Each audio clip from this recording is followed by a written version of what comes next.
Now, did I ever tell you the story about the teacher that I got fired because she told me she thought my son was autistic?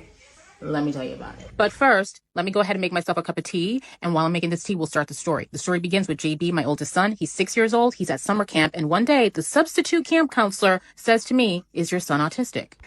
All right, so sit tight. While I'm getting ready, I'm going to tell you our autism story.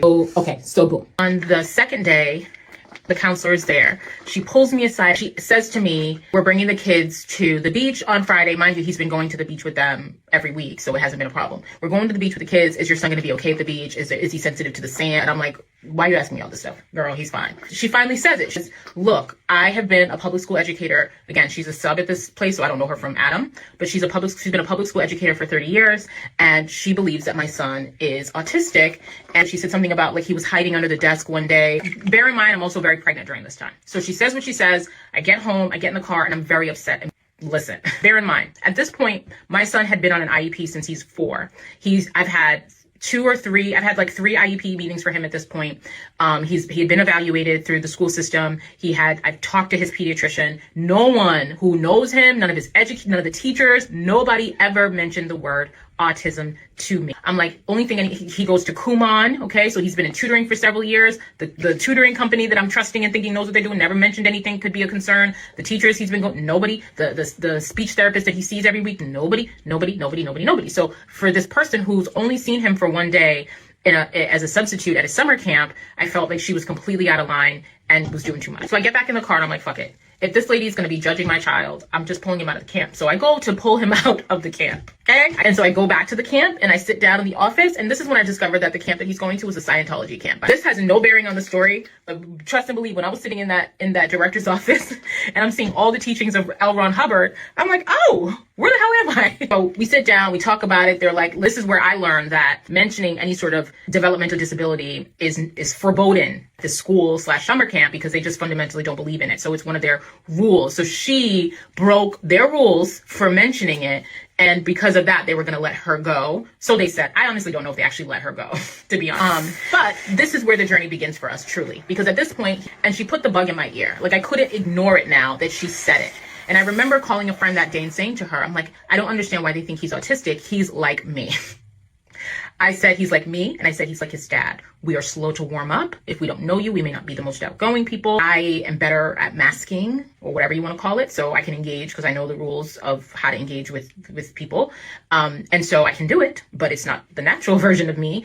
Fast forward, he starts first grade, but we weren't able to have him evaluated because the pandemic hit. Until I'm finally able to get him evaluated a couple years later, and he was officially diagnosed as autistic and also ADHD. When we got his diagnosis, the developmental pediatrician also said to us that autism is genetic and that there is a high probability that you or your husband or both of you are also autistic. And then the wheels start turning and we start researching to understand autism. Despite having an autism diagnosis at the time, I still was ignorant as to what it was. You know, when the woman had said to me, "Oh, I think your son might be autistic," I took it to mean that she was saying that she thought my son was intellectually disabled and that now I have a child who may not be able to live on his own. I have a child who's going to have all these challenges and navigating life, all of these things that were sort of in my mind based off of, in large part, the content that is shared on social media by autism moms. So that was my perception and understanding of autism. I could not see it in him, myself, my husband, or any of us, because we did not fit what I understood stereotypical autism to be. I could see it in my husband, perhaps, and he agreed. And so he went and did some online assessments that are available to anybody. If you Google, you'll find, online assessments. So he did some online assessments, and they all came back as autistic. And I let him do his thing because, again, at this point, I'm not seeing it in me. So pretty early on, he self-diagnosed, and it was almost like a no-brainer. I know people question self-diagnosis, but believe me, when you know, you really, really, truly know. At this point, after he got his ADHD diagnosis, I got my ADHD diagnosis. So had prior to that received in 2021 a diagnosis for borderline personality disorder. And I accepted that because it explained a lot of the interpersonal challenges I had had in my 20s, some of the experiences and the emotional dysregulation challenges that I had for much of still have. It all kind of made sense to me. And then during this time that I'm getting these diagnoses, I have a friend who she knew that I had the BPD diagnosis and encouraged me to consider that, in fact, it's not BPD. So then I did my research and I learned that BPD it's a misdiagnosis and that we're often misdiagnosed as being having that borderline personality disorder when in fact it's autism. I don't know which it is in me, to be honest. It could be both. I don't quite know, right? My girlfriend spent She did it privately and spent a bunch of money. That's just not a privilege that I have right now. I do want to get in a formal diagnosis. So I don't kind of like say I'm autistic with my full chest. It's not something that I feel comfortable doing. I would need a professional to come in and validate this for me. I have taken literally every single online assessment that I could possibly find to take, the ones that are recognized by professionals. They've all come back and said that I would have Asperger's, which is no longer a diagnosis, but would fall under the umbrella of autism spectrum disorder, and I would be at level 1. Like my son, like my husband, and like my youngest son, who was diagnosed the most recently in October of last year. So I'm gonna hop in the shower, come out, and I'll finish telling you this story. So let me go ahead and get dressed, child. Don't look at my feet. Don't zoom in on my feet. I got mom feet, okay?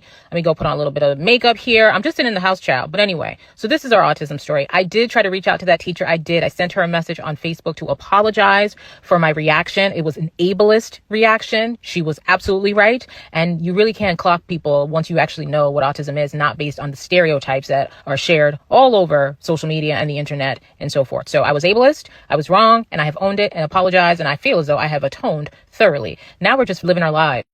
So yeah, now we're just living our lives. The boys go to speech and occupational therapy. I'm currently not in any sort of therapy, but I need to be. I was taking some stimulants that were really helpful. I need to go back and get more, but I'm on a wait list to see somebody. So there's that. And by stimulants, I mean like Adderall, Ritalin, that sort of stuff, because that is definitely helpful. We are pro-medication in this family. The boys will not and do not receive any sort of ABA therapy. That's not for us. I'm still learning. How to handle my own internalized ableism. I'm not perfect. Nobody's perfect. But I hope, when I fuck up, y'all hold me accountable, and I will be sure to check myself. And understanding and learning about our different forms of neurodivergence in my family has certainly impacted our parenting. And so this is why conscious parenting is so important to me and to my family, and to really spreading the message of it. It's not just because our kids are special needs, although I don't love that, whatever. I think it's for everybody. You can respect any and everybody, and you should. But I do believe that it's incredibly, or even more important, because you don't know if your child is autistic or what have you. And so we over here coming down hard and taking personally the behaviors of these children when you just really don't know. Because I swear to you, all those stereotypes you think, about what autism looks like.